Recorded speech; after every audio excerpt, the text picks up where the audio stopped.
嗨，大家好，欢迎来到史人驾到了你不知道的三国系列，我是主持人叉叉 Y， 我是金老师。好的，欢迎回到我们的节目。我们今天要来聊聊的是《三国》这个电视剧的第25集。这一集呢，终于聊到了非常非常著名的名场面，也就是过五关斩六将。非常非常多的动作戏，不外乎就是关羽斩了非常非常多的守将啊。那我还蛮好奇的一件事情，就是所谓的过五关斩六将，或是有些人说的关公千里走单骑这样子的情节，在历史上是真实存在的吗？当然是完全不存在的啦。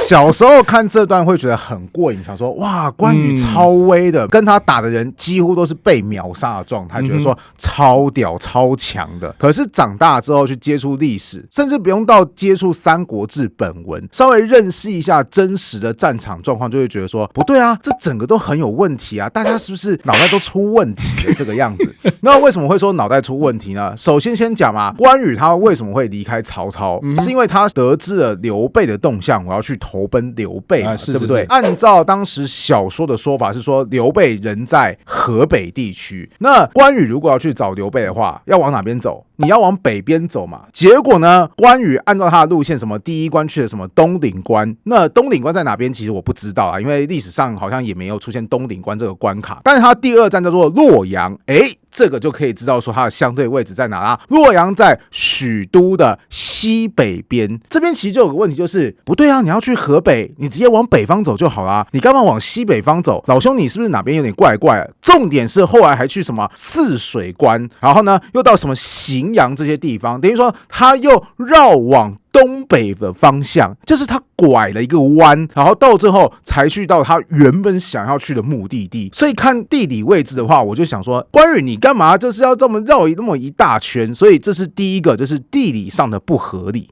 说不定那个时候有一座山在那边，然后挡住他需要绕路啊。这个也不是不可能啦，但问题是，起码小说他没有说到什么地理位置，他没有先跟你讲一些但书，然后再来，其实我们所提到的这一带地方的确是有一些山脉的，但其实如果你从许都或者要叫许昌好了，直接往北方走，去到河北地区去，反而是没有什么重大的山脉，就是横在你的面前，逼得你必须得绕路走。这个其实在史实上也是不存在的。所以就是回到我刚刚讲的，就是以地理的层面来看，就是关羽你在搞什么？你为什么走的东西那么的奇怪？你是迷路了，还是你本人是个路痴？就说嫂嫂我不用担心，然后可能刘备的夫人就想说，没有，我最担心的就是你啊，就是今天不知道到哪边去了哈。然后说完了地理上面的缺失之外，还有以前我说过，我觉得很爽的一点就是，哇，关羽都会跟那些守将交手，然后秒杀对方嘛，对不对？是。可是长大之后看就想说，不对啊，蠢死了，超级没有逻辑的。比方说，他遇到泗水关的守将，之前我们讲过，泗水关它其实就是虎牢关，是啊，一夫当关，万夫莫开。那叉叉 Y， 我问你，假设你是泗水关的关主，你今天听到手下有人跟你讲说，那个关羽他要闯关呢，如果是你，你要怎么应对？不理他，很好啊，一夫当关，万夫莫开嘛。是啊，我把关门给关起来，你要闯你还闯啊，有种你一个人把整个关卡都给砍爆啊，对不对？那是不可能的事情嘛。结果所有人什么东岭关守将，什么洛阳守将，泗水关守将，他们看到关羽来说什么我要闯关，或者说我没有通关文件，但我就要过去的时候，他们都会说，哎呀，我们要赶快出去怎么样去迎接他。然后呢，要么就是直接叫骂，然后一言不合被砍，要么就是想说啊，赶快先开门啊，先去跟别人接洽啊。我都觉得很奇怪，就是你们干嘛自找死路嘞？如果你们觉得关羽很猛的话，那你们干嘛要自己冲出去送头？如果你不知道关羽很猛的话，那你也很奇怪啊，人家都在小说当中斩颜良、诛文丑啊，你还不相信别人很猛吗？反正我就觉得说这个逻辑好奇怪哦。对，长大看真的是会觉得说这段不行啊。对，小说真的就是大家听众听爽，而且以前教育也没有那么普及嘛，对不对？可能大家一辈子甚至连省城都没有去过，就是说，我今天活在比方说河南省好了哈，那可能我生活在个小乡村，我进河南省的省会那个省城，可能都是我一辈子很难得的大事。所以当你跟我讲什么洛阳啊、荥阳啊、泗水关啊，我身为一个乡下人我是根本不懂得那些地理位置在哪边。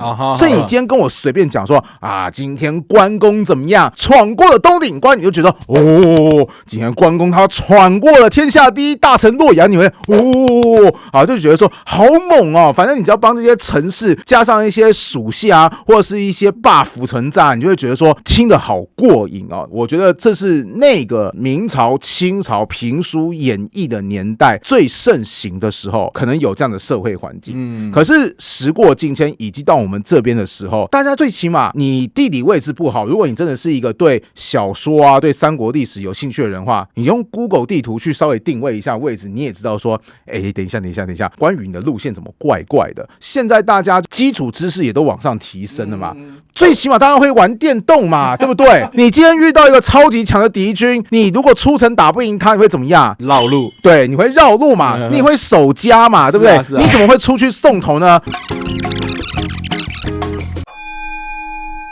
好，感谢金老师把我们拉回现实哦。那小说当中应该还有其他我觉得不太切实际的一些情节。那我觉得有2个东西是我过去非常非常大的疑问，就是历史上真的有所谓的青龙偃月刀跟赤兔马吗？OK， 好，先说啦，你说历史上有没有青龙偃月刀？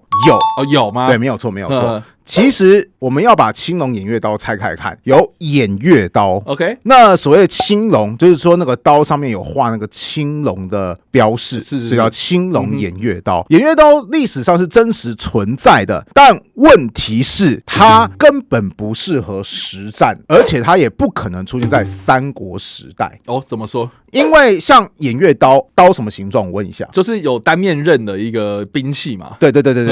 那它是什么形状？它是直的还是弯的呢？有一点点弧度啊。没错，这是我们现在印象中的刀嘛，有弧度，然后单面刃嘛，对不对？你要知道，打造有弧度的东西，它是需要技术的。OK， 而在汉朝那个时代，其实你要打造出像现在大家习惯性那个刀比较弯曲的弧度，那个时代的工艺是办不到的。当然那个时代也已经有刀的概念，但更多是停留在你刚刚所说的，就是单面刃的武器就可以被称之为刀。但是它比较像是说，这边有开刃，但它另外一边还是偏向于直的角度。好，这叫做汉朝时代的刀。那我们就会想一下《三国演义》给我们印象中的偃月刀，大刀嘛，长柄嘛，对不对？第二个，那个刀刃它弯曲程度其实是蛮圆弧的嘛，对不对？先说这个工艺技术在汉朝如果出现的话，太过于超前了哈。再来第二点，偃月刀的特性是什么呢？它非常非常的重，像我们很多人都会知道嘛，就是《三国演义》有说关羽的兵器有多重，82斤嘛，对不对？那82斤的话，你如果是用汉朝的单位来换算，约20公斤。就是你想看，你去那个健身房有没有哈？光那一个长棍本身，就是那个钢棍本身，我记得就是20公斤，你就要在马上在把它挥舞的，好，然后去砍对方，你们办得到吗？我觉得应该可以或多或少办得到，但是会很慢呐，对，会很吃力嘛，对不对？好，这是一个很重要的问题哈。那其实你讲说，好像还是可以办得到的啊。那我们直接来看古人的记录好了。其实，在明朝有一个描述军事的著作叫做《武备志》，它就有提到。偃月刀以之操习士雄，实不可失于阵也。什么意思？就是偃月刀这个东西是干嘛？让你练习用的，练身体用的。对，这个雄可以有2种解释，就是把你身体操练的比较健壮，这是一种雄，或者说就是让你练好看用的嘛，就是在众人面前说，你看我可以把这么重的东西拿起来转哦，像仪队表演那样子。对。后面那句话，实不可失于阵也，什么意思？就是他根本不能用用于军事用途。原因就是我们刚刚前面讲的，它很重，太重。对，除了你不一定能够挥的那么顺利之外，你要想想看，你长时间一直拿着偃月刀，让你拿1分钟，你 O 不 OK？ 让你拿10分钟，你 O 不 OK？ 让你拿3个小时，你 O 不 OK？ 你光拿它站在那边站一会儿，你恐怕体力就开始往下掉了。这就是为什么会讲说时不可失于正也。多提一下，这让我想到棒球啦，就是棒球选手在练习用的棒子跟他实际上场用的棒子其实重量是不一样的，就是你在私底下用的训练棒其实都会比较重，等到你要上场打的时候，你真正的打击棒其实会比较轻。为什么？因为棒球追逐的就是球过来那一瞬间你快速的挥棒嘛，对不对？所以你平时用比较重的东西，等到你实际上阵用轻的东西的时候，你会有一种就是这个东西好轻松啊，瞬间有一种加速的那种感觉。同样的作战也是这个样子啊，你平常用偃月刀来练肌肉，等到实际上上战场的时候怎么样？当然是拣选那些对你最轻松、最快速、最方便的武器来使用。所以还是说那么一句话，偃月刀啊，它其实不适合用在军事用途。而且就算你说关羽那么体力健壮哈，对，那么重的东西，我就是喜欢拿起来挥舞啊，有没有这样的人呢？有，三国时代曹操有个猛将叫做典韦，《三国志》有提到这么一句话，叫做帐下壮士有典军，提一双戟80斤。有没有注意到他的武器就跟所谓的关羽的青龙偃月刀82斤差不多是，但是也要注意哦，人家是双戟80斤，也就是说他是分开来的，一只手也才拿10公斤，而不是那个什么一口气就拿20公斤东西在那边给你抡，而且注意，这也是典韦他特别有力量的情况下，他才会去做这种事情，不然的话，《三国志》就不会特别把它拿出来提嘛，对不对？那你说，如果关羽说，对啊，宁北就跟典韦一样猛啊，我比典韦还猛啊，我就一定要用偃月刀哈，对，那还是回到我前面说的问题，偃月刀它那个刃的弧度在汉朝时代是打造不出来的，所以这个青龙偃月刀呢，很抱歉，它其实不会出现在真实的三国战场当中。等一下，你说偃月刀在汉代那个时候比较不可能出现嘛？对。那历史上有没有记录说关羽大概是拿什么样的兵器呢？好，首先《三国志》本身并没有像什么《三国演义》就什么出场就拿什么专武没有。但从关羽当年斩杀颜良的时候有提到一句话叫做直刺，可以知道说关羽他拿的武器应该是偏突刺类的居多，所以他第一个最常见的就是长枪。你有想想看，你在马上面，那马上你跟地面上或是跟对方都需要有一段的距离，所以武器当然是越长越有力。那像长枪这种东西就比较适合，这是第一种他可能会拿的武器。再来第二种呢，其实如果关羽他艺高人胆大的话，他可以拿另外一个难度比较高的武器，叫做戟。枪跟戟差别在哪边？枪就是有突刺嘛，对不对？戟就是它除了突刺功能之外，它旁边还有一个可以横砍的东西。矛就是古早时代用来突刺用的东西，后来发展成为枪。另外一个东西叫戈就是它只有横劈的工作，叫做戈。那把矛跟戈加起来就是戟。那为什么会说戟的难度会比较高呢？因为戟它其实还可以去做一个缠绕的工作，就是对方拿一个长枪戳过来，我也拿个戟戳过去的同时呢，如果我的反应力够快，我就拿那横的那一面突然去勾住对方，然后去做一个甩或者是缠绕的动作，我就可以利用那个惯性的力量，可能把对方的武器给甩脱之后，我再直刺或者攻击对方。当然我要办到这件事情怎么样，难度很高，所以戟这个东西它其实有点像是那种进阶对自己很有自信的武者才会拿的东西。那它当然应用的技巧比较多，可是它上手的难度也比较高。如果对于一个初学者，甚至说你就已经很熟悉战争来讲，长枪很多时候说不定都比多功能的戟还要更好用。所以简单来讲关羽要么就拿枪，要么就拿戟，反正不会是青龙偃月刀就对了。好，那讲完了兵器，那第二个问题，赤兔马呢？赤兔马的话，其实它是真实存在的，不过它只有存在吕布的传记当中，就是有讲说什么人中吕布，马中赤兔嘛，对不对？就没了。就只有提到这么一句话，也没有提说赤兔马在吕布的麾下有发挥什么超常的作用，就提到这么短短一句话。那这个东西算是《三国演义》帮他的加戏，就是说什么啊，这个赤兔马是当年董卓拥有的啊，为了诱拐吕布啊，所以就送给吕布啊。那吕布死掉之后怎么样？这个赤兔马就落到曹操手上，结果曹操为了获得关羽的欢心，所以就送给了关羽，他就成为关羽新一代的专武。甚至很奇怪，本来赤兔马一直换主人，他也觉得好好的。其实某方来讲，你看那个赤兔马跟吕布是绝配哦，人家那个吕布3姓家奴啊，你那个赤兔马都不知道几姓了对不对？董卓嘛吕布嘛曹操嘛关羽嘛，你4姓家奴对不对？可是很奇怪哦，随着关羽骑他之后，虽然这句话讲的有点怪怪的。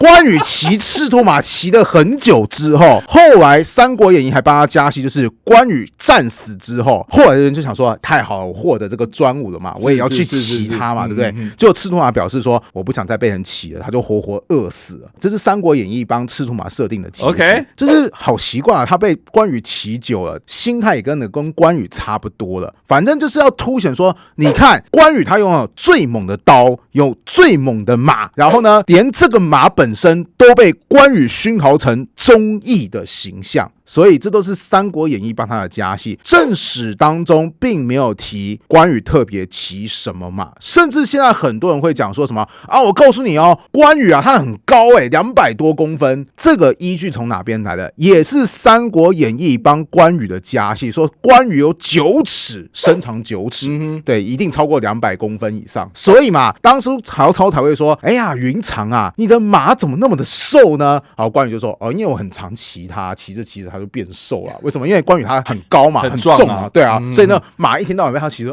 拜托你不要再骑我了，我真的是没有办法所以后来才要换能够配得上他的赤兔嘛。这也算是演义编出来之后，我觉得这算是编的巧妙的部分，就是对啊，你关羽那么重嘛，你那么高嘛，对不对？英雄才要配良马嘛，对不对？但实际上，在正史当中，赤兔马真的出镜率非常非常的少。哇，我们今天讲到这边，好像帮大家泼了很多桶冷水啊。那不管是电视剧还是演义当中都对关羽有很多加戏的部分那我自己是觉得，不管是在看演义还是电视剧，或是我自己个人很喜欢玩的一些电玩啊甚至有一些改编的作品对于关羽的描述，我自己个人会觉得啦，因为关羽他已经神格化了嘛，在我们现在的社会当中，其实很多人都拜关公嘛，甚至在某些信仰当中，关公还是玉皇大帝。我记得之前台湾有拍过一个有关于关公的电视剧，他说他是龙王转世嘛，对，所以就是他是有非常神格化的一些情节啦所以我觉得在这出电视剧当中呢，当然要给关羽这个角色非常非常多的，不管是打戏、动作戏，或是他的一些文戏表现出他的这个超群的这种人格特质啊。所以我不知道大家在看这个电视剧的时候有什么样的想法，或是金老师你看这一段的过程当中，你觉得这个电视剧给他加戏加的如何呢？好吧，如果你要提到，就是我要先说啊，如果你只提到说，你觉得加戏如何，我说加的很烂啊，不要那么花俏，好不好？毕竟我是个死历史系的人嘛，OK， 对我来讲就是真实为主。可是你讲到神格化的部分的话，我就会觉得说，好吧，那我只好给过了，因为关羽他现在已经成为一种信仰，甚至在罗贯中他是元末明初的人嘛，那时候关羽信仰已经开始慢慢蓬勃发展起来了，所以他帮他写很多加戏的东西的时候，实际是结合到他那个时候的生长背景或是环境，我就会觉得说，好吧，如果这是你的信仰的话，那我就尊重咯，这个样子。就好像直到现在，听说饰演京剧的关羽演员嘛，都很特别。比方说，就是关羽你都要眯着眼睛去演他，因为在那个《三国演义》当中有说关羽他是丹凤眼嘛，对不对？就是眼睛细细的嘛，对不对？所以你就要眯着眼去演他。还有就是只有关羽是红脸扮相，对，就是他的脸谱是最特别的，其他人的脸谱都可以稍微改造一下，变成另外人的脸谱。比方说关羽的三弟张飞，他的脸谱只要稍微改造一下之后，就可以成为楚霸王项羽。但关羽不一样，他就是红脸，只有他能用红脸。顺带一提，连青龙偃月刀都是关羽在京剧当中的专武，还能拿青龙偃月刀的是谁呢？是他儿子关兴，也只有一场戏而已。就只有这一场戏还有额外的人，而且还是他的直系亲属可以拿青龙偃月刀，其他人是不可以拿的。所以加上这么多神格化的部分的话，我就会觉得说，好吧，如果你是一个关羽爱好者，你是个关羽崇拜者的话，你喜欢你就你喜欢哦，对。不过如果你要问我的历史的部分的话，我就会说，不好意思哦，我得戳破你的幻想啊，或是这个梦幻的泡泡啊，不好意思，关公他不是那个形象，或者说关羽他不是那个形象啊。好，以上这个就是我们这一集的内容啦。不知道大家听完这个故事之后有什么样的想法，欢迎在留言区帮留言，我们来跟你做互动跟讨论哦。你不知道三国系列，我们下次再见，大家拜拜。拜。